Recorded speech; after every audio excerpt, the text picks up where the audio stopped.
السلام عليكم ورحمة الله وبركاته. إن الحمد لله نحمده ونستعينه ونستغفره ونعوذ بالله من شرور أنفسنا ومن سيئات أعمالنا. من يهده الله فلا مضل له ومن يضلله فلا هادي له. وأشهد أن لا إله إلا الله وأشهد أن محمدا عبده ورسوله. أما بعد، فإن خير الحديث كتاب الله وخير الهدي هدي محمد صلى الله تعالى عليه وسلم. وشر الأمور محدثاتها وكل محدثة بدعة وكل بدعة ضلالة وكل ضلالة في النار. أعوذ بالله من الشيطان الرجيم. ومن يطع الله والرسول فأولئك مع الذين أنعم الله عليهم من النبيين والصديقين والشهداء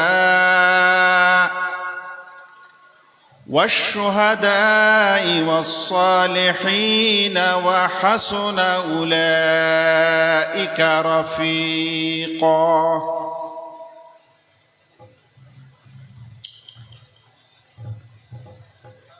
এই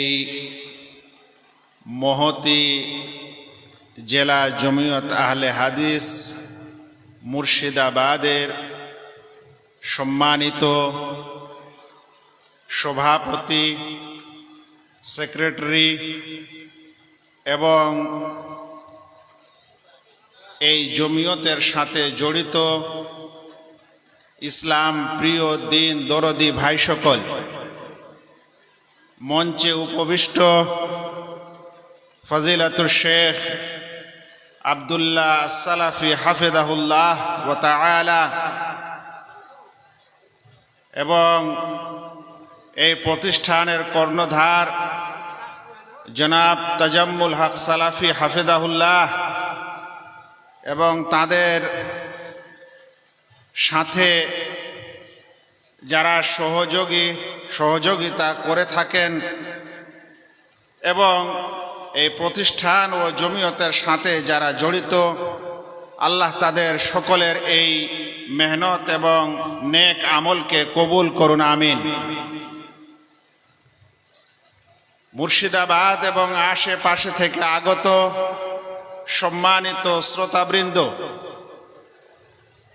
এবং অনলাইন ও ইউটিউবার ভাইয়েরা, যারা আপনারা এই আলোচনাকে এবং এই সম্মেলনকে কভার করছেন, আল্লাহ তাআলা সকলকেই তাদের নিয়ত সহিহ করার এবং সে অনুযায়ী আমল করার তৌফিক দান করুন, আমিন। ভাই সকল, আজ আমাকে এই মহা সম্মেলনে যে বিষয়টি দেওয়া হয়েছে আলোচনা করার জন্য, সেই বিষয়টির শিরোনাম হচ্ছে উপমহাদেশে আহলে হাদিস আন্দোলন, হারাকাত আহলিল হাদিস ফি শিবহিল কাররা আল হিন্দিয়া। একটি এত বড় বিষয় যাকে উর্দু ভাষায় বলা হয় সমুন্দর কো কুজে মে ভরনা, অর্থাৎ সমুদ্রকে পুকুরে আবদ্ধ করা। এত বড় বিষয় নিয়ে আমি এখন আপনাদের সামনে উপস্থিত এবং এই ঘন্টা খানেক সময়ে আমাকে এ বিষয়ে আপনাদের জিজ্ঞাসা মনের কিছু খোরাক প্রদান করতে হবে। আহলুল হাদিস আন্দোলন সম্পর্কে আমাদের কিছু জ্ঞান ও নলেজ নিতে হবে। নেওয়ার পূর্বে আমি আপনাদেরকে যদি প্রশ্ন করি যে সত্যিকারেই মাসলা মাসাইল মানহাজ ইত্যাদি বাদ দিয়ে আমরা যদি আহলে হাদিস আন্দোলনের ইতিহাস জানতে চাই, তো এই ইতিহাসের কি আসলে কোনো গুরুত্ব রাখে না? ইতিহাস জানাটা আমাদের জন্য সত্যিকারেই কোনো কিছুর সহায়ক নয়। এ সম্পর্কে হয়তো অনেকে উদাসীন।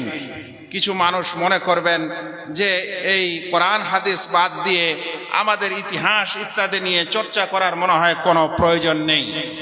এ সম্পর্কে আমি আপনাদের সামনে একজন বিশেষ আরবি সাহিত্যিক হাসান আজ-জাইয়াত, আহমদ হাসান আজ-জাইয়াত, তিনি তার তারিখুল আদাব আল আরবিতে আরবি সাহিত্যের ইতিহাস লেখার সময় একটি বিশেষ পয়েন্ট উল্লেখ করেছেন। আমি আপনাদের সে বিষয়ে একটু দৃষ্টিপাত করব ইনশাআল্লাহ। তিনি বলছেন, যদি কোনো জাতি ও সম্প্রদায়কে তার নিজস্ব মিরাস এবং তার ইতিহাস এবং তার অবদান ইত্যাদি থেকে বিচ্যুত করে দেওয়া যায়, তাহলে সেই সম্প্রদায় একটা বিশেষ গোলামি তথা দাসত্বে পরিণত হয়। আর এই দাসত্ব কোনো শারীরিক দাসত্ব নয়, বরং এটি হচ্ছে মানুষের বিবেক এবং আত্মার দাসত্ব। যদি আজ কোনো মানুষের শরীরকে গোলাম বানানো হয়, তাহলে তার সমাধান ও চিকিৎসা হতে পারে। কিন্তু যদি কোনো মানুষের আত্মা গোলাম হয়ে যায়, তার চিন্তা চেতনা যদি দাসত্বে পরিণত হয়, তাহলে সেই মানুষের আর কোনো চিকিৎসা করা যেতে পারে না। তাই প্রত্যেক ব্যক্তি যিনি নিজেকে আহলুল হাদিস বলে দাবি করেন, তাকে নিজের সভ্যতা এবং নিজের ইতিহাস, নিজের অবদান এসব কিছু জানা আমাদের তেমনই দরকার যেমন আমাদের মাসলা মাসাইলে সহি জিনিস জানা দরকার। আহমদ হাসান আজ-জাইয়াত বলছেন যে যদি কোনো মানুষকে, তিনি বলছেন, ফাইদা হারামতা শাবান আদাবাহু ওয়া উলুমাহু আল জালিলা আল মাওরুসা ফাকাতা'তা সিয়াকা তাকালিদিহি আল আদাবিয়্যা ওয়াল কওমিয়্যা হারামতাহু কিওয়ামা খাসাইসিহি ওয়া নিযামা ওয়াহদাতি ওয়া কুদতাহু ইলা আল উবুদিয়্যাতি আল আকলিয়্যাতি হিয়া শাররুম মিন আল উবুদিয়্যাতি সিয়াসিয়্যা লিআন্না ইস্তি'বাদ আল জিসম মারাদুন ইউমকিনু দাওয়াউহু। কারণ মানুষের শরীর যদি দাসত্বে পরিণত হয়, তাহলে তার চিকিৎসা করা যেতে পারে, ওয়ায়ুরজা শিফাউহু, এবং তার আরোগ্য কামনা করা যেতে পারে। আম্মা ইস্তিবাদার রূহ ফামাউতুন আল্লাতী লা ইয়াকদিরু আলা ইহইয়াইহা তাবিব। কিন্তু কোন মানুষের আত্মা যদি দাসত্বে পরিণত হয়, তাহলে তার চিন্তা চেতনা যদি দাসত্বে পরিণত হয়, তাহলে তাকে কোনো ডাক্তার পুনর্জীবন দান করতে পারে না। সেজন্য আহলে হাদিস আন্দোলনের ইতিহাস প্রত্যেক ব্যক্তিকে এবং প্রত্যেক আহলে হাদিস ভাইকে জানা আবশ্যক কর্তব্য। যতক্ষণে আপনি আপনার ইতিহাস ইত্যাদি জানবেন না, ততক্ষণ পর্যন্ত আপনি আপনার এই আহলুল হাদিস মানহাজ ও নীতিকে ভালোবাসতে পারেন না এবং এর প্রতি মায়া দয়া আপনার হতে পারে না। এর জন্য কুরবানি ও স্যাক্রিফাইস আপনি দিতে পারেন না। সেজন্য ইতিহাস জানতেই হবে ভাইয়া। যদিও এটা আমার সাবজেক্ট না, তবে আমাকে এ বিষয়ে আলোচনা করতে বলা হয়েছে। আমি সমুদ্র থেকে কিছু নুড়ি কুড়িয়ে আপনাদের সামনে উপস্থিত হয়েছি ভাই সকল। এরপরে আমি আপনাদেরকে সরাসরি আহলুল হাদিসদের ইতিহাস এবং উৎপত্তি নিয়ে কথা বলতে চাই, যে আহলুল হাদিসদের উৎপত্তির ইতিহাস কি এবং বিশেষ করে উপমহাদেশের উৎপত্তির ইতিহাস কি। উপমহাদেশে আহলুল হাদিস তত প্রাচীন যত প্রাচীন ইসলাম, যত প্রাচীন রাসূল করিম সাল্লাল্লাহু আলাইহি ওয়াসাল্লামের সাহাবাবর্গ। আহলুল হাদিসের ইতিহাস ততখানি প্রাচীন যতখানি ইসলাম প্রাচীন, আহলুল হাদিসের ইতিহাস ততখানি প্রাচীন। যতখানি সাহাবা এবং তাদের জীবন, তাবেঈ এবং তাদের জীবন, তাবা তাবেঈ এবং তাদের জীবন যেমন প্রাচীন, তেমন আহলুল হাদিসও একটি প্রাচীন আন্দোলন এবং মানহাজ ও মতাদর্শের নাম, আদর্শের নাম। বলবেন কিভাবে? ইনশাআল্লাহ সেটাই তো আমরা বুঝবো।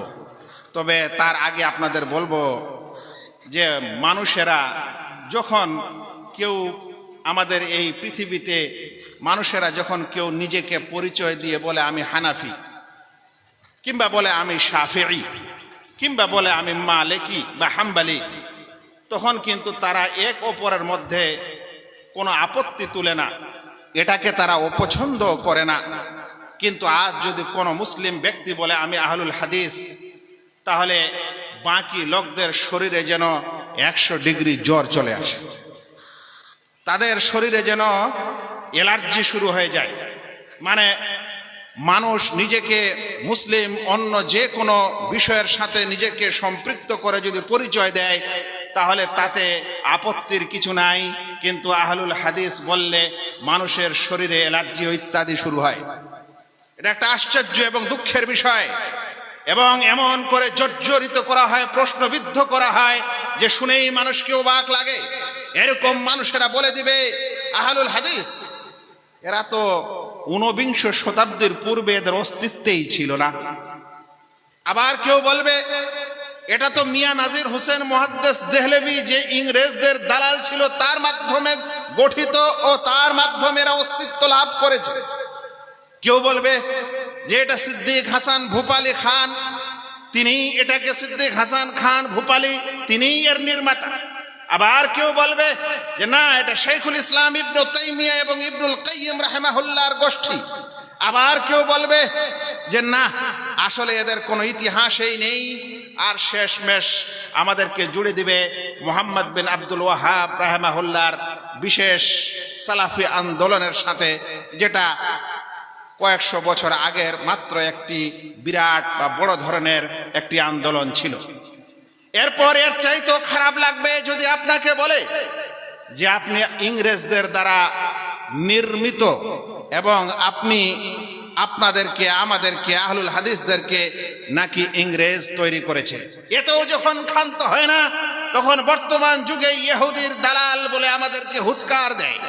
আবার কিছু মানুষ বলে যে আমরা নাকি সৌদি আরবের দালাল এবং তাদের দালালি করি ইত্যাদি প্রশ্নবিদ্ধ করে আমাদেরকে জর্জরিত করা হয়। ভাইরা, আমি আপনাদেরকে যতখানি পারবো এ বিষয়ে কিছু তথ্য দেওয়ার চেষ্টা করব। অনুরোধ, আপনারা খুব মনোযোগ সহকারে এটা শোনার চেষ্টা করেন। যদি আপনি আপনার অস্তিত্বকে প্রমাণ করতে চান এবং করে যদি তাদের কাছে পেশ করেন, তখন তারা আবার একটা নতুন প্রশ্ন শুরু করবে যে এগুলা তো আহলে হাদিসের কথা কিতাব ও বই পুস্তকে আছে, কিন্তু এগুলা আপনারা না। কারা? বলছে এরা ওই সকল সম্প্রদায় যারা হাদিসের চর্চা করত, হাদিসের পাঠন পড়াশোনা করত। আমি বলবো, যদি পৃথিবীর কোনো মানুষ ইমাম আবু হানিফার মতো ফিকহ এবং ফিকহ শাস্ত্রে গবেষণা না করার পরও নিজেকে হানাফি বলতে পারে, তাহলে একজন আহলুল হাদিস মুহাদ্দিস না হয়েও আহলে হাদিস কেন দাবি করতে পারবে না? নিজের বেলায় এক নীতি, ওপরের যে বেলা আর এক নীতি, এটা কখনো হয় না। মনে রাখা উচিত যে যারা হাদিসের পঠন পাঠন করেন, দারস ও তাদরিস করেন, তারা আহলুল হাদিস, এবং যারা তাদের আদর্শ অনুসরণ করেন তারাও আহলুল হাদিস। এজন্য এ আপত্তির কোনো সত্যিকারে যুক্তি হতে পারে না। ভাইরা, এরপর আপনারা শুনেন যে আহলুল হাদিসের এই অস্তিত্বকে যারা অস্বীকার করতে চায়, তাদের এই অস্তিত্ব অস্বীকার করার কারণে আমার কাছে একজন বিশেষ সালাফের উক্তি মনে পড়ে গেল। তার নাম হচ্ছে আহমদ বিন সিনান আল কাত্তান। তিনি বলছেন, লাইসা ফিদ দুনিয়া মুবতাদিউন ইল্লা ওয়া হুয়া ইয়াবগাদু আহলুল হাদিস। পৃথিবীতে যে কোনো বিদআতি আছে সে আহলুল হাদিসকে অপছন্দ করে। সেজন্য আপনাকে যারা অপছন্দ করবে, মেনে নিতে হবে যে এই মুহাদ্দিসের উক্তি অনুযায়ী তাদের মনে এবং তাদের দিলে বক্রতা আছে এবং তাদের মধ্যে বিদআতি মনোভাব আছে। তিনি বলছেন ফাইযাবতাদার রাজুলু নাযাআত হালাওয়াতুল হাদিস মিন কলবিহি, যখন কোন মানুষ বিদআত আবিষ্কার করে তখন তার অন্তর থেকে হাদিসের মোহব্বত চলে যায়। নচেত যে মানুষ হাদিসকে ভালোবাসতে পারে সে মানুষ আহলে হাদিসকে কেন ভালোবাসতে পারে না? ভাইরা, আপনাদেরকে শোনাতে হবে আমাদের নিজের ইতিহাস। এজন্য সর্বপ্রথমে আহলুল হাদিসের উৎপত্তি আমরা সাহাবাদের যুগ থেকে নিতে পারি। এই উপমহাদেশে আহলুল হাদিসের প্রাচীন ইতিহাস পড়তে হলে সাহাবাদের জীবনী পড়তে হবে।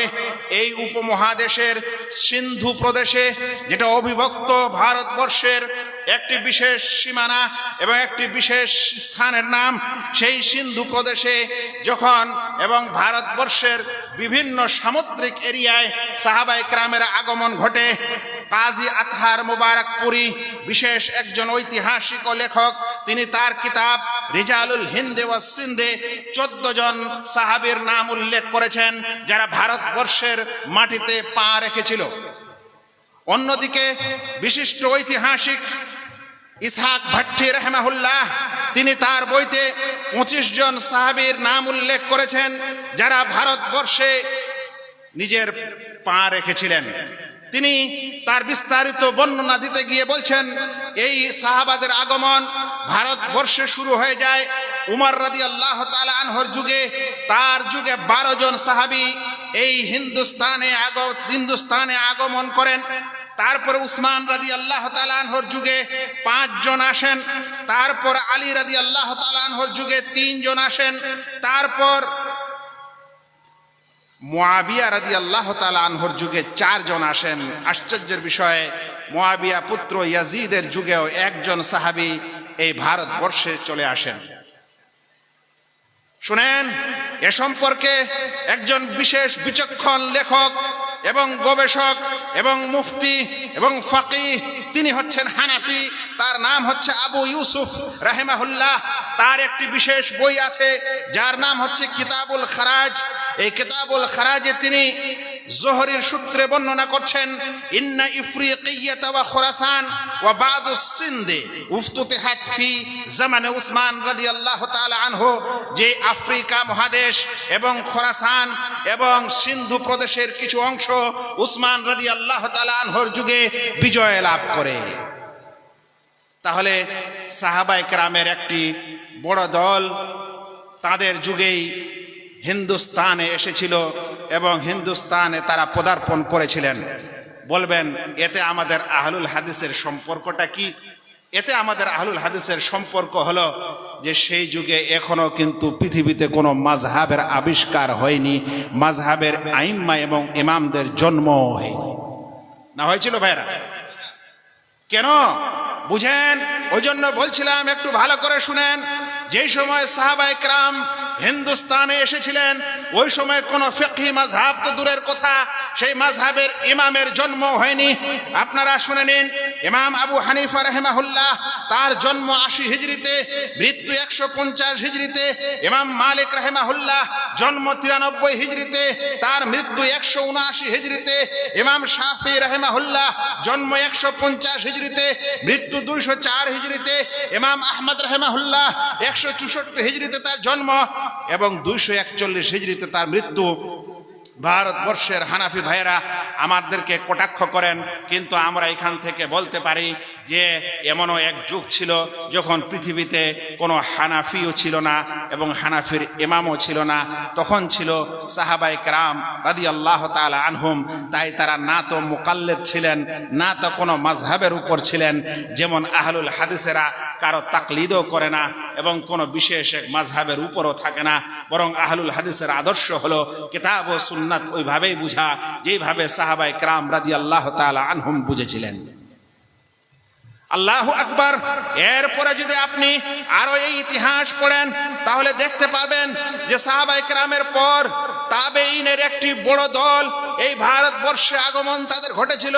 তাদের সংখ্যা প্রায় 42 জন।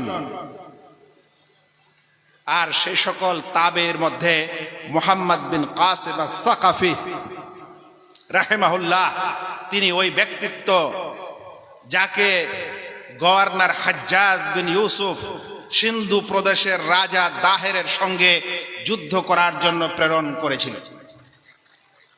সিন্ধু প্রদেশের রাজা দাহেরের সঙ্গে যুদ্ধ ঘটেছিল তাবেই মুহাম্মদ বিন কাসিম আস-সাকাফি।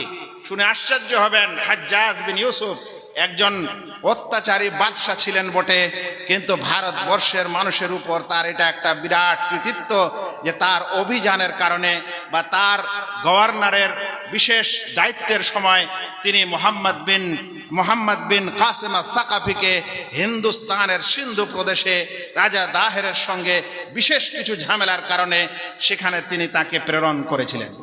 আর তার এই আগমনের কারণে ভারতবর্ষে ইসলাম অভিযানের মাধ্যমে প্রবেশ করে।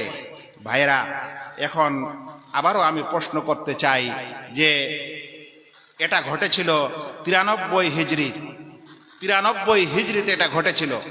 বলেন তো, 93 হিজরিতে মুহাম্মদ বিন কাসিম এবং তার সেনাবাহিনী যখন ভারতবর্ষে আসে তখন কি হানাফি মাযহাবের আবিষ্কার হয়েছিল? কারণ ইমাম আবু হানিফা রাহিমাহুল্লাহর বয়স তো তখন ছিল 80 হিজরিতে তার জন্ম। তাহলে 80 থেকে নিয়ে 93, 13 বছর বয়স। ইমাম আবু হানিফা রাহিমাহুল্লাহর শিক্ষা দীক্ষা একটু বেশি বয়স হওয়ার পর হয়েছিল, আবার সেটা মাযহাবে পরিণত হতে অনেক বছর লেগেছিল। আপনারা মনে করবেন না যে তিনি মারা গেছেন আর সাথে সাথে মাযহাব তৈরি হয়েছে। না, মাযহাব তাতে সাথে সাথে হয়নি, প্রায় কয়েকশো বছর পরে মাযহাবের আবিষ্কার হয়েছে। শাহ ওয়ালিউল্লাহ দেহলেভি হুজ্জাতুল্লাহিল বালিগায় লিখছেন, ইয়ালাম আন্নান নাসা কানু ক্বাবলাল মিয়াতির রাবিআ গায়রা মুজমিঈনা আলা তাকলিদিল খালিস লিমাযহাবিন ওয়াহিদিন বিআইনিহি। জেনে রাখো, মানুষেরা 4th শতাব্দী হিজরির পূর্বে কোন এক বিশেষ মাযহাবের উপর প্রতিষ্ঠিত ছিল না। তাহলে ইমাম আবু হানিফা রাহিমাহুল্লাহর জন্মের প্রায় 400 বছর পর এই মাযহাব প্রতিষ্ঠিত হয়েছে। তাহলে 93 হিজরিতে যখন মুহাম্মদ বিন কাসিম তার সেনাবাহিনীকে নিয়ে সিন্ধু প্রদেশ জয় করে, তখন কি কোনো হানাফি মাযহাব ছিল না? তো মানুষ কোনো ইমাম মানত।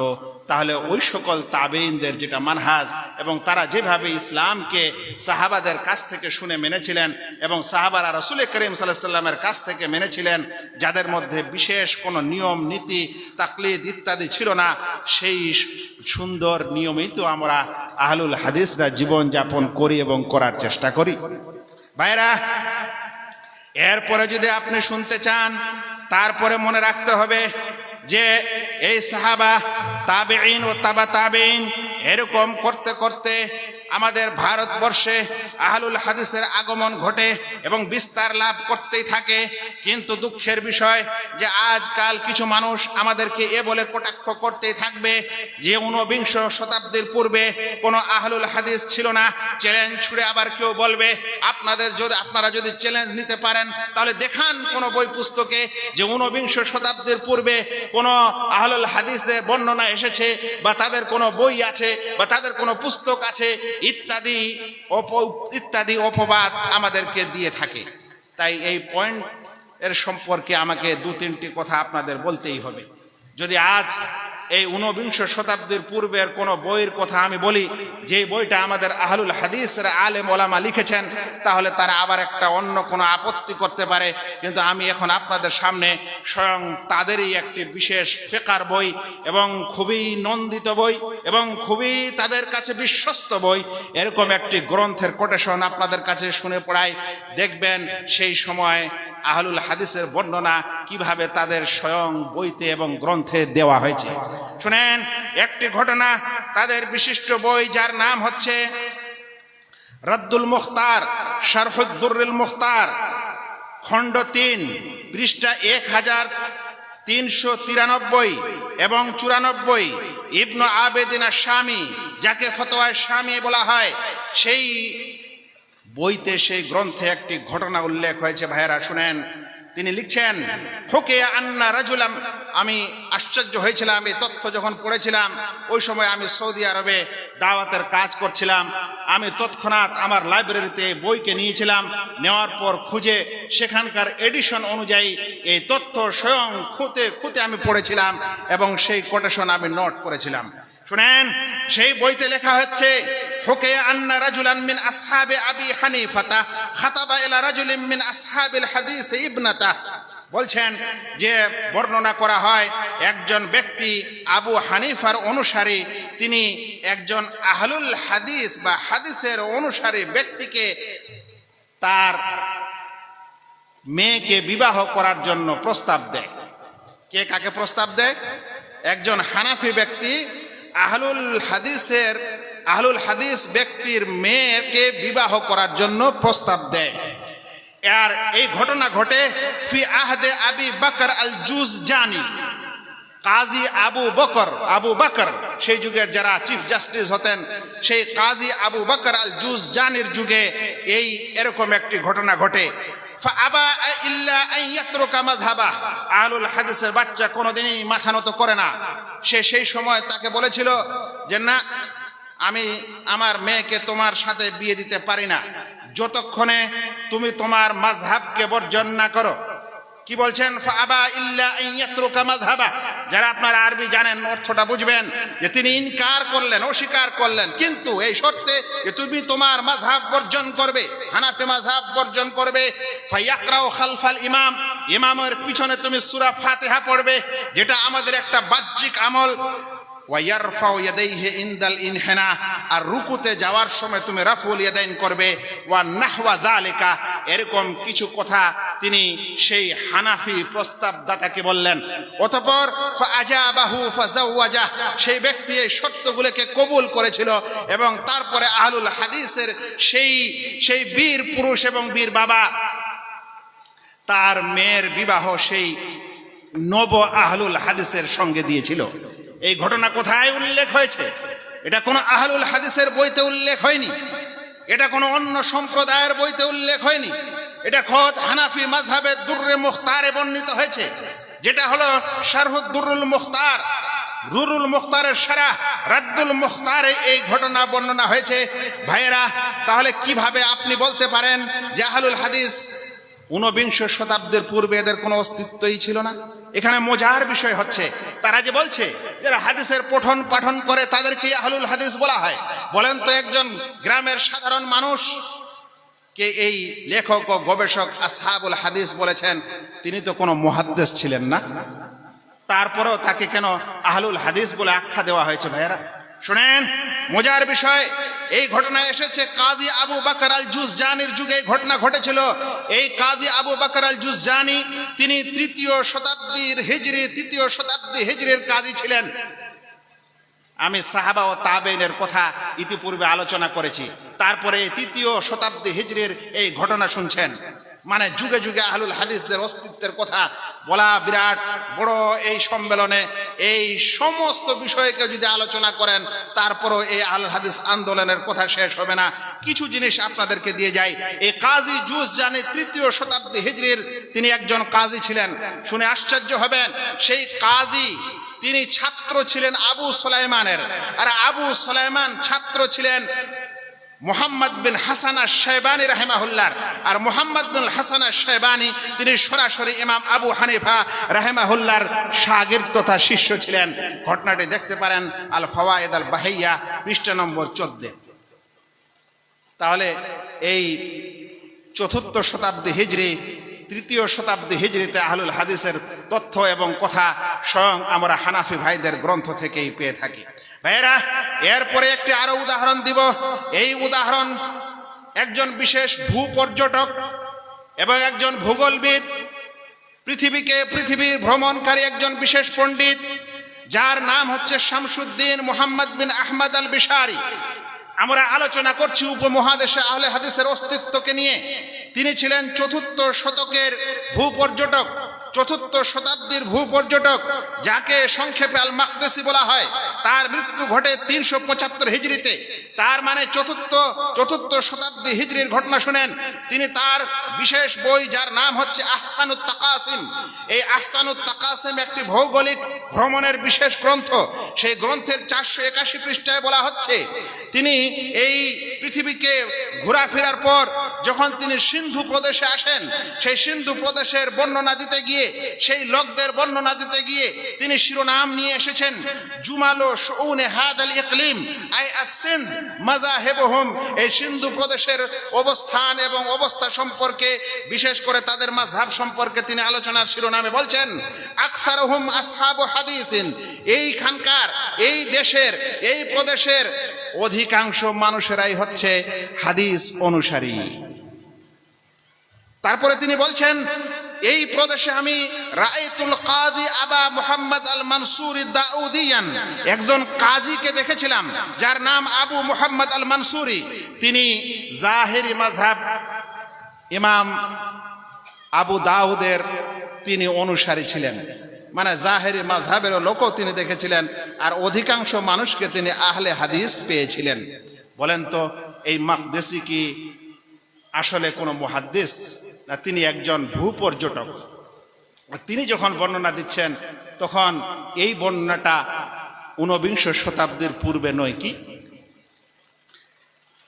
ভাইয়েরা, যারা বিশেষ করে ইতিহাস, ভূগোল এবং নগর নির্মাণ, ইতিহাস, ফিলোসফি ইত্যাদি দর্শন পড়েন, তারা একজনের নাম অবশ্যই শুনে হবেন, যার নাম হচ্ছে ইবনু খালদুন।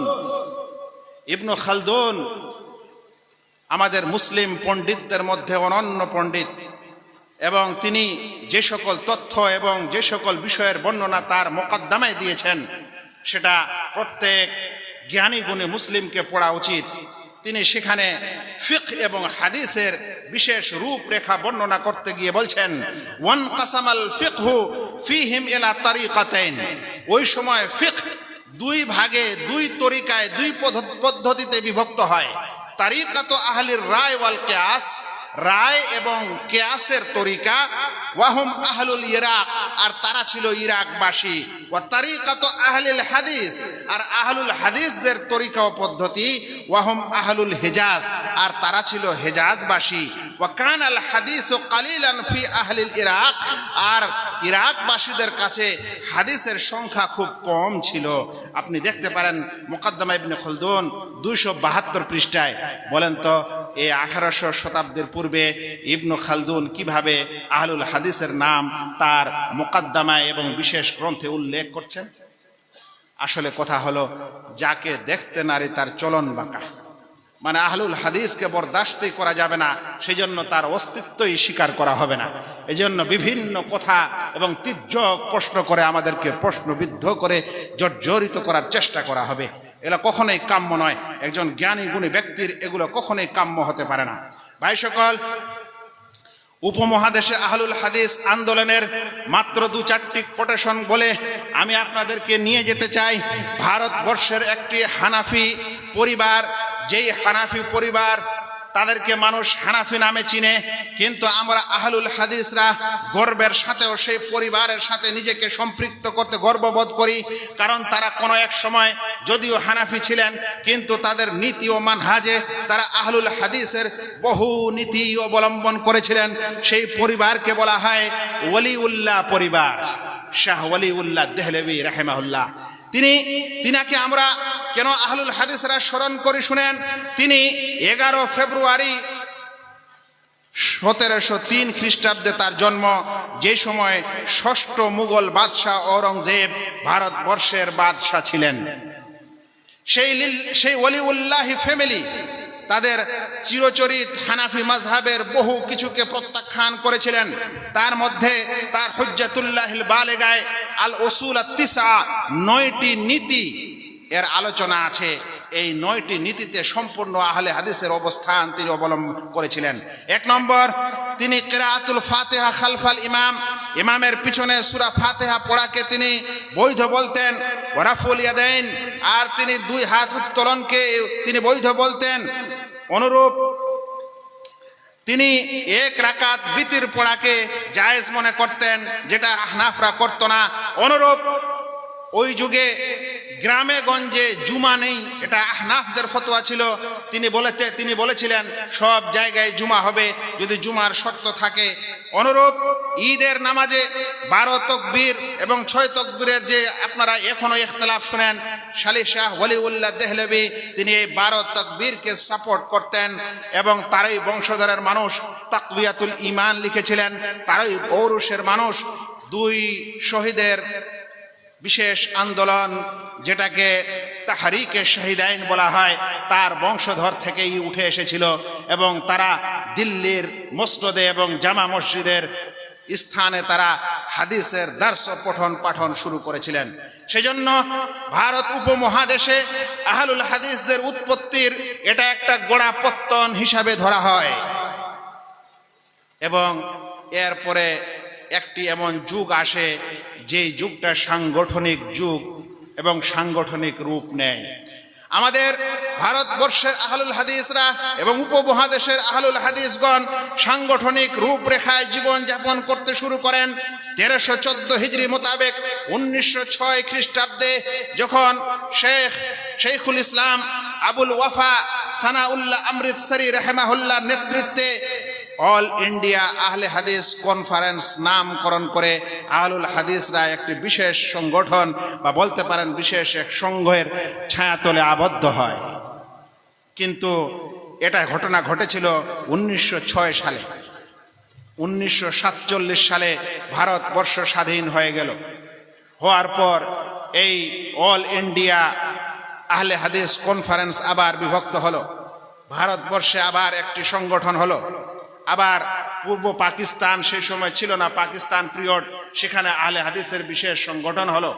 আবার সেই দেশ ভাঙলো, আবার সেখানে সংগঠন হলো এবং আহলুল হাদিসেরা বিশেষ এক সাংগঠনিক নিয়মে জীবন যাপন শুরু করতে লাগলেন। সেই সংগঠনেরই রেখা ধরে আমরাও কোনো না কোনো এক সংগঠনের সাথে জড়িত। ভাইয়েরা, ইতিহাস মানুষকে শিক্ষা দেয় যে অবস্থার পরিপ্রেক্ষিতে মানুষকে সংগঠিত হতে হয়। অবস্থা মানুষকে শিক্ষা দেয়, অবস্থার পরিপ্রেক্ষিতে মানুষের মাঝে ঐক্যবদ্ধ হতে হয়, নচেত পৃথিবীর মানুষ আমাদেরকে ফুৎকার দিয়ে উড়িয়ে দিতে চায়। সেই জন্য সংঘবদ্ধ জীবন, জামাআত এবং বিশেষ করে সাহাবায়ে কেরাম রাদিয়াল্লাহু তাআলা আনহুম, তাবেঈন, তাবেঈন, তাদের যে মানহাজ ছিল জামাআতুল মুসলিমিনের হিসাবে জীবনযাপন করার জন্য, সেই মানহাজের উপর প্রতিষ্ঠিত থাকা আমাদের এখন অবশ্যই বিশেষভাবে কর্তব্য। ভাইরা, তির্যক প্রশ্নের মধ্যে একটি প্রশ্ন হচ্ছে, আজ আমাদের দেশের হানাফি ভাইয়েরা আমাদেরকে বলে থাকেন আহলে হাদিস হচ্ছে নাউজুবিল্লাহ ইংরেজ জন্মা, বলে ইংরেজদের যুগে এদের জন্ম হয়েছিল। দলিল কি? দলিল একটি বিশেষ ঘটনা। ভাইয়েরা শুনেন ভালো করে। যখন ভারতবর্ষে ব্রিটিশদের অত্যাচার চলছিল, সেই সময় আহলুল হাদিসদেরকে ওয়াহাবি বলা হতো। 2 ধরনের লোক তাদেরকে ওয়াহাবি বলতেন। একটা হলো বিদআতিরা, কবর পূজারীরা। এখনো কিন্তু আমাদেরকে তারা কি বলে? এখনো ওয়াহাবি বলে, এখনো বলে এরা নবীর দুশ্মন। দ্বিতীয়টা, যখন শাহ ইসমাইল শহীদ এবং আহমদ শহীদের বিশেষ আন্দোলনে বালাকোটে যখন এই যুদ্ধ লাগে, সেই যুদ্ধের পর আহলে হাদিসকে সকলে ওয়াহাবি এবং চরমপন্থী, এমনকি বর্তমান যুগে যে বলা হয় যে উগ্রবাদী দহশতগর্দ, যেটাকে ইংরেজদের যুগে বলা হতো বাগি মানে বিদ্রোহী। এরা হচ্ছে বিদ্রোহী গোষ্ঠী। তাই আহলুল হাদিসদেরকে বা ওয়াহাবিদেরকে বিদ্রোহী মনে করা হতো এবং ব্রিটিশ সরকার এই বিদ্রোহীর কারণেই আহলুল হাদিসদের বহু ওলামা এবং লোকজনকে ধরে ধরে হয় হত্যা করেছে, না হলে কালাপানি পাঠিয়েছে। যেই কালাপানিকে বর্তমানে আন্ডামান এবং নিকোবর বলা হয়। এই আন্ডামান নিকোবরে এখনো আমি বিশেষ ওলামাদের মুখে শুনেছি যে সেখানে এখনো সেই যুগের আহলে হাদিস মসজিদ কায়েম আছে। এটা এরই প্রমাণ যে আমাদের এই সকল আহলে হাদিস ভাইদেরকে কালাপানিতে দ্বীপান্তর করা হয়েছিল। ভাইরা, আপনারা ইতিহাস শুনছেন। এই সময় যখন ইংরেজরা ওয়াহাবিদেরকে বিশেষ করে ধরপাকড় করে অত্যাচার করতে লাগলো এবং একদিকে আমাদেরকে বিদআতিরা ওয়াহাবি বলে, অন্যদিকে বাগী ও বিদ্রোহী বলে যখন আমাদের উপর অত্যাচার চলে, সেই সময় আমাদের আকাবিররা, সেই সময় আমাদের সেই যুগের ওলামায়ে কেরামরা চিন্তা করতে লাগলো যে আমাদের আহলুল হাদিস ভাইদেরকে কিভাবে এই শাস্তি এবং এই দ্বীপান্তর আর এই জেল ইত্যাদি থেকে কিভাবে বাঁচানো যায়। তখন একজন বিশেষ মুহাদ্দিস এবং আলেম ছিলেন, যার নাম হচ্ছে মৌলানা মোহাম্মদ হুসেন বাটালভি, বাটালভি বাংলাতে বলি বাটালভি। তিনি চেষ্টা করলেন যে কোনো মতে যদি এই আহলুল হাদিসদের নাম ওয়াহাবি থেকে রূপান্তর করে আমরা অন্য নাম করে নিই, তাহলে হয়তো এই জুলুম থেকে আমরা বেঁচে যাব। সেই জন্য তিনি চেষ্টা চালালেন। শেষ পর্যন্ত তিনি এই ওয়াহাবি নামটাকে পরিবর্তন করে আহলুল হাদিস বা আহলে হাদিস নামে রেজিস্ট্রেশন করিয়ে নিলেন। আর এটা ঘটেছিল ব্রিটিশের যুগে। এখান থেকেই আমাদের এই সকল যাদের বক্রমন রয়েছে তারা একটা দলিল পেয়ে গেল। তারা বলে যে এই তো আহলে হাদিসের জন্ম ব্রিটিশের যুগে হলো, এরাই তো আহলে হাদিসের নামটা রেজিস্ট্রেশন করে দিয়েছিল, তার মানে এরা ব্রিটিশের যুগ থেকে এদের আরম্ভ হলো। আমি খুব সোজাভাবে একটি উপমা আপনাকে পেশ করতে চাই। আজ আমরা যে ট্রাস্ট প্রাঙ্গণে দাঁড়িয়ে আছি, সরল পথ ট্রাস্ট, বলেন তো আপনি যদি সরল পথ ট্রাস্ট বিজেপির যুগে রেজিস্ট্রেশন করেন, তাহলে কি আপনি বিজেপি জন্মা হয়ে যাবেন? আপনারা সকলে অনেক ট্রাস্ট গঠিত করেছেন, অনেক কিছু তারা আপনারা নামকরণ করেছেন। যে কোনো সরকারের যুগে বা যে কোনো সময়ে সেটা রেজিস্ট্রেশন হয়েছে বা হবে, কিন্তু আপনি কি এর কারণে আপনাকে বলা হবে যে আপনাকে অমুক সরকার জন্ম দিয়েছে? কখনোই হতে পারে না। এগুলাই হচ্ছে তির্যক প্রশ্ন এবং এমন কিছু সংশয় যেগুলো শোনার পর আমাদের কিছু ভাইয়ের মাথা গরম হয়, কিংবা নিজেকে হীনমন্যতায় ভুগে। কখনো এরকম মনে করবেন না ভাইয়েরা। তিনি আহলুল হাদিসদের উপর যে জুলুম অত্যাচার হচ্ছিল, ওয়াহাবি নামকরণ করে সেই নাম পরিবর্তন করে রেজিস্ট্রেশন করিয়েছিলেন মাত্র। শুনেন, এ সম্পর্কে সিরাতে সানাউল্লাহ আমৃতসরি রাহিমাহুল্লাহর জীবনীতে 452 পৃষ্ঠায় লেখা হচ্ছে যে देवबंदी हजरात हमें इस वजह से अंग्रेज ज्यादा बोलते हैं, उसका सबब क्या है? लिखते हैं लफ्ज वहाबी आप ही की कोशिश से, মানে হুসেন মোহাম্মদ হুসেন বাটালভি রাহিমাহুল্লাহর কথা বলছেন যে তারই সংগ্রামে সরকারি দফাতের আর কাগজাত সে মনসুখ হুয়া, সরকারি দফতর এবং সরকারি কাগজপত্র নথিপত্র থেকে এই ওয়াহাবি নামটা তার প্রচেষ্টার কারণে বিলুপ্ত হয়েছিল। আর জামাত কো আহলে হাদিস কে নাম সে মৌসুম কিয়া গিয়া, আর সম্পূর্ণ জামাতকে আহলে হাদিস নামে আখ্যায়িত করা হয়েছিল। সেজন্য কোনো এক যুগে এই ঘটনাকে কেন্দ্র করে আমাদেরকে আংরেজের জন্ম এবং আংরেজের যুগের সৃষ্টি বলে আমাদেরকে অপবাদ দেওয়া হয়। এগুলো থেকে দূরে থাকার চেষ্টা করবেন ভাইয়েরা। ভাই সকল, আমি খুব সংক্ষিপ্ত আকারে উপমহাদেশে আহলে হাদিস আন্দোলনের শুরু থেকে নিয়ে এই সাংগঠনিক যুগ এবং আমাদের উপর বিশেষ কিছু তির্যক প্রশ্নের উত্তর দিয়ে যাচ্ছিলাম। এরপর আমি আপনাদেরকে একটি আরো বিষয়ে কথা বলতে চাই। সেটা হলো আমাদেরকে তারা আরো অপবাদ দেয় যে এরা শুধু কোরআন আর হাদিস মানে, ইজমা এবং কিয়াস মানে না। একটি বড় বিষয় আমাদের জানা উচিত যে ইজমা কাকে বলে, আমাদের জানা এটা উচিত যে কিয়াস কাকে বলে। কিন্তু ভাইরা, আমি পড়াশোনা করার পর হাফেজ ইবনে আব্দুল বার রাহিমাহুল্লাহ তার কিতাব জামে ও বায়ানিল ইলমে ওয়া ফাদলিহি দ্বিতীয় খণ্ড 888 পৃষ্ঠায় তিনি একটি সুন্দর করে কথা লিখেছেন। তিনি বলছেন, লা খিলাফা বাইনা ফুকাহাইল আমসারি ওয়া সাইর আহলি সুন্নাহ ওয়া হুম আহলুল ফিকহ ওয়াল হাদিস। বলছেন যে সকল ফকিহবিদদের নিকট, যারা আহলুস সুন্নাহ, সকল আহলুস সুন্নাহ তাদের নিকট এতে কোনো মতভেদ নেই। যারা হচ্ছে ফিকহবিদ এবং হাদিসবিদ, ফি নফিল কিয়াস ফি তাওহীদ, যে তাওহীদের বিষয়ে কিয়াস চলে না। আহলে হাদিস হোক কিংবা ফকিহ হোক, তারা সকলে প্রায় ঐক্যমত পোষণ করেছেন যে কোনো ফিকহি বিষয়ে, কোনো তাওহীদের বিষয়ে, আকীদার বিষয়ে কিয়াস হয় না। ওয়া ইসবাতুহু ফিল আহকাম, আর সকলে ঐক্যমত পোষণ করেছেন যে হুকুম আহকামের বিধানে কিয়াস প্রযোজ্য এবং কিয়াস মান্য। তাহলে তিনি স্পষ্ট করে বলছেন যে সেটা আহলুল ফিকহ হোক কিংবা আহলুল হাদিস হোক, তারা কিয়াসকে মানেন।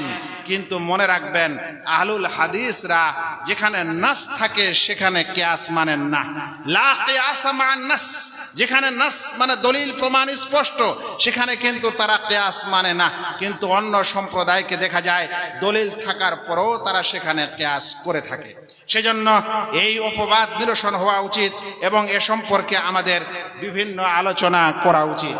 ভাইরা, এই তির্যক প্রশ্নের পর আমি যদি আপনাদের মাঝে এখন আহলুল হাদিসদের অবদান সম্পর্কে আলোচনা করতে চাই, তাহলে আবারও এরকম একটি বড় সময়ের এবং আলোচনার প্রয়োজন রয়েছে। তবে খুবই সংক্ষিপ্ত আকারে বলে যাই, আহলুল হাদিসদের অবদান বিশেষ করে দাওয়াত ও তাবলিগে এত বেশি রয়েছে যে যার কোনো সীমা নেই এবং যাকে খুব সহজে বর্ণনা করা যায় না। মানুষ তারা মার খেয়েছে, তারা গাল খেয়েছে, তারা জেলে গেছে, তাদেরকে তির্যক প্রশ্ন করা হয়েছে, একের পর এক অপবাদ দেওয়া হয়েছে। লা ইয়াদুররুহুম মান খাযালাহুম, তাদেরকে যাই তারা অপদস্থ করার চেষ্টা করুক না কেন, তারা মাথা উঁচিয়ে কিন্তু নিজের অভিযান এবং নিজের টার্গেট তারা কখনোই ভুলেনি।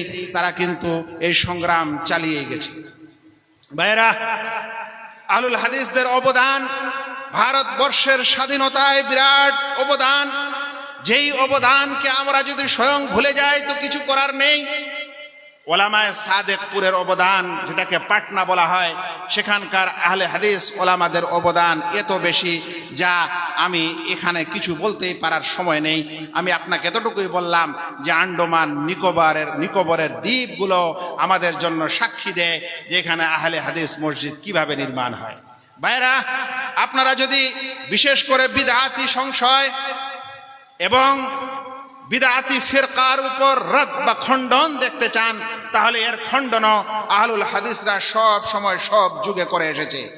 যেই ব্রিটিশের যুগে মির্জাইয়াত, যাকে কাদিয়ানি বলা হয়, যারা নিজেকে আহমদি বলে, সেই মির্জাইয়াত এবং কাদিয়ানি ফিতনার সবচেয়ে বেশি যারা খণ্ডন করতে সবচেয়ে বেশি ভূমিকা নিয়েছিল তারা ছিল এই আহলুল হাদিস সম্প্রদায়। ফাতাওয়া নাজিরিয়া প্রথম খণ্ড পৃষ্ঠা নম্বর 4, তাতে লেখা হচ্ছে যে मिर्जा कादियानी के कुफर का फतवा इतने सफ़ा पर फतवा नज़ीरिया में मौजूद है। फतवा नज़ीरिया माने शेख मियाँ नज़ीर हुसैन मुहद्दिस देहलवीर जे फतवा সেই ফতোয়া সংকলন করা হয়েছে।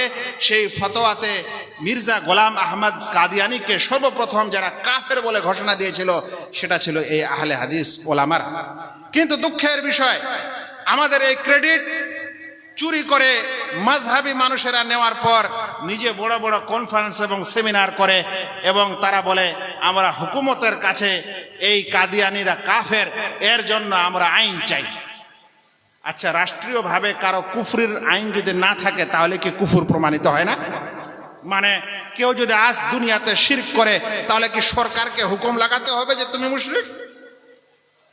এ সকল বিশেষ বিশেষ দাবি রহস্যকর জিনিস আমরা দেখে থাকি, যা আসলে হাস্যকরও বটে। ভাই সকল, যে আমি বলছিলাম যে আমাদের অবদান আপনারা দেখতে চান তাহলে দেখেন মাদ্রাসা এবং মসজিদ নির্মাণ এবং পঠন পাঠন ও হাদিসের দার্স ও তাদরিসের নির্মাণ। ভারতবর্ষের যেখানেই কোনো আহলুল হাদিস গোষ্ঠী আছে তারা অবশ্যই ছোট হলেও একটি মক্তব, না হলেও একটি মসজিদে কোরআন এবং হাদিসের দার্স দিয়ে থাকে। আর বড় বড় প্রতিষ্ঠানের নাম নেওয়ার আর আমার সুযোগ নেই। আপনারা কথা বলেন, তাফসীরের কথা বলেন, তো 10,000 পৃষ্ঠার তাফসীর আমাদের সেই যুগেই সিদ্দিক হাসান খাঁ ভূপালী রাহিমাহুল্লাহ দ্বারা লিখিত সেই কোরআনের সাক্ষী এবং তাফসীরের সাক্ষী এখনো বহন করে। ভাইরা, আপনারা হাদিসের সারার সম্পর্কে আহলে হাদিসের অবদান নিতে চান, আরব হোক কিংবা আজম হোক, তাদের মাকতাবাগুলিতে শারহ আউনুল মাবুদ এখনো এখনো শোভা পায়। এমনকি আমরা মদিনা ইউনিভার্সিটির মতো ইউনিভার্সিটিতে যখন পড়াশোনা করি তখন আমরা গর্বিত হই যে যখন শারহ আউনুল মাবুদ নিয়ে আসা হয়, আমাদের হিন্দুস্তানের একজন আহলে হাদিস আলেম তার ব্যাখ্যা সেখানে পড়ানো হয়, পঠন পাঠন করা হয়। তিরমিজির বিশেষ ভাষ্যকার তোহফাতুল আহওয়াজি সাহেবে তোহফার যখন সেই বই তারা নিয়ে এসে আমাদেরকে পঠন পাঠন করে, তো আপনারা স্বীকার করতে চান ভাইরা, আপনারা সিরাত গ্রন্থের অবদান নিতে চান, তাহলে রাহমাতুল্লিল আলামিন কাজী মুহাম্মদ সুলাইমান মানসুর পুরী এবং খুব কাছের যুগেই আমাদের সকলের ওস্তাদ শেখ সাফিউর রহমান আল মুবারকপুরের আর রাহিকুল মাখতুমকে কে চেনে না? ভাই, আপনারা কোন আর বিষয়ে অবদান নিতে চান? আপনারা ফতোয়ার বিষয়ে অবদান নিতে চান, তাহলে আমাদের সেই প্রাচীন ফতোয়াগুলি, ফতোয়া গজনভিয়া, ফতোয়া নাজিরিয়া, ফতোয়া সানাইয়া, ফতোয়া আহলিল হাদিস, এরকম ফতোয়ার বড় বড় বই পুস্তক আমাদের কাছে উপস্থিত আছে। তবে একটি প্রস্তাব এবং একটি বিষয়ে আমাদের চিন্তা করা উচিত, সেটা হলো যে আমরা একক প্রচেষ্টায় ফতোয়া দিয়ে থাকি বা কোনো প্রতিষ্ঠানের আন্ডারে আমরা ফতোয়া দিয়ে থাকি, আমাদের যদি সারা ভারতবর্ষব্যাপী মিলে কোনো ফতোয়া বোর্ড হয় আর সেইভাবে ফতোয়া পরিচালিত হয়, তাহলে এই খিদমত আমাদের করার এখনও প্রয়োজন আছে। সৌদি আরবের ফতোয়া লাজনা দায়মা, যে স্থায়ী ফতোয়া বোর্ড তারা কায়েম করেছে, কেবারে ওলামা বড় বড় মাশায়েখদের ফতোয়া বোর্ড আছে, তারা সকল ফতোয়া যেন সবাই একটাই দেয় এবং একটাই ফতোয়া হয়, সমাজে যেন বিশৃঙ্খলা না হয়, তার জন্য তাদের বিশেষ প্রচেষ্টা আছে। আমাদের এই অবদানে কিছুটা ঘাটতি থাকে, এখনো আছে, আমাদের চিন্তা করা উচিত। আলোচনার শেষে একটি কথা না বললে পারছি না। আজ বিশ্বের ও মুসলিম ভাইরা মুসলিমকে বোঝা মনে করছে। তারা বলছে বিশ্বের উন্নতিতে, দেশের উন্নতিতে, যান্ত্রিক উন্নতিতে মুসলিম ভাইদের কোনো অবদান নাই, সেজন্য তারা আমাদেরকে বোঝা মনে করে। আমাদের উচিত, এবং আহলুল হাদিস সংগঠন হোক কিংবা কোনো ব্যক্তি হোক কিংবা ব্যক্তি পর্যায়ের কোনো ব্যক্তি হোক, সকলের উচিত যে আমাদেরকে এ বিষয়ে কিন্তু চিন্তা ভাবনা করা উচিত আছে যে আজ পৃথিবীতে সত্যিকারের দিনেরও যেটা দরকার, দুনিয়ার কিছু জিনিসেরও দরকার। আমাদের দেশ ও সমাজে প্রাইমারি স্কুল হচ্ছে, মিশন হচ্ছে, মেট্রিকুলেশন এবং ইন্টার পর্যন্ত পড়ার ভালো ব্যবস্থা মোটামুটি হতে লেগেছে, কিন্তু কোনো গবেষণা কেন্দ্র এবং পৃথিবীর মানুষকে তারা দুনিয়াতে কোনো কিছু যন্ত্রপাতি ইত্যাদির উপকার হোক, উপকার পাক, লাভ পাক, এরকম কিছুর গবেষণামূলক প্রতিষ্ঠান আমাদের কিন্তু করার অবশ্যই প্রয়োজন আছে। আশা করি চিন্তাশীল ভাইয়েরা এ বিষয়ে চিন্তা ভাবনা করবেন। আমি আমার বক্তব্য এখানে শেষ করলাম। আহলুল হাদিস ভাইদের উদ্দেশ্যে যে ইতিহাস ও তথ্য আমি দিলাম, সেটা আমি নিজে থেকে দেওয়ার চেষ্টা করিনি, বিভিন্ন বই পুস্তকের লেখার আলোকেই আমি আপনাদের কাছে পেশ করলাম। আল্লাহ যেন আমাকে সঠিক বলার এবং সঠিক মানার, আপনাদের বুঝার এবং আপনাদের দুর্বলতা দূর করার তৌফিক দান করেন। আহলুল হাদিসকে আল্লাহ যেন আবারও নিজের শির দাঁড়া উঁচু করে পৃথিবীর এই মানচিত্রে বড় বড় অবদান রাখার তৌফিক দান করেন। আমিন। ওয়া মা আলাইনা ইল্লাল বালাগ। আসসালামু আলাইকুম ওয়া রাহমাতুল্লাহি ওয়া বারাকাতুহু।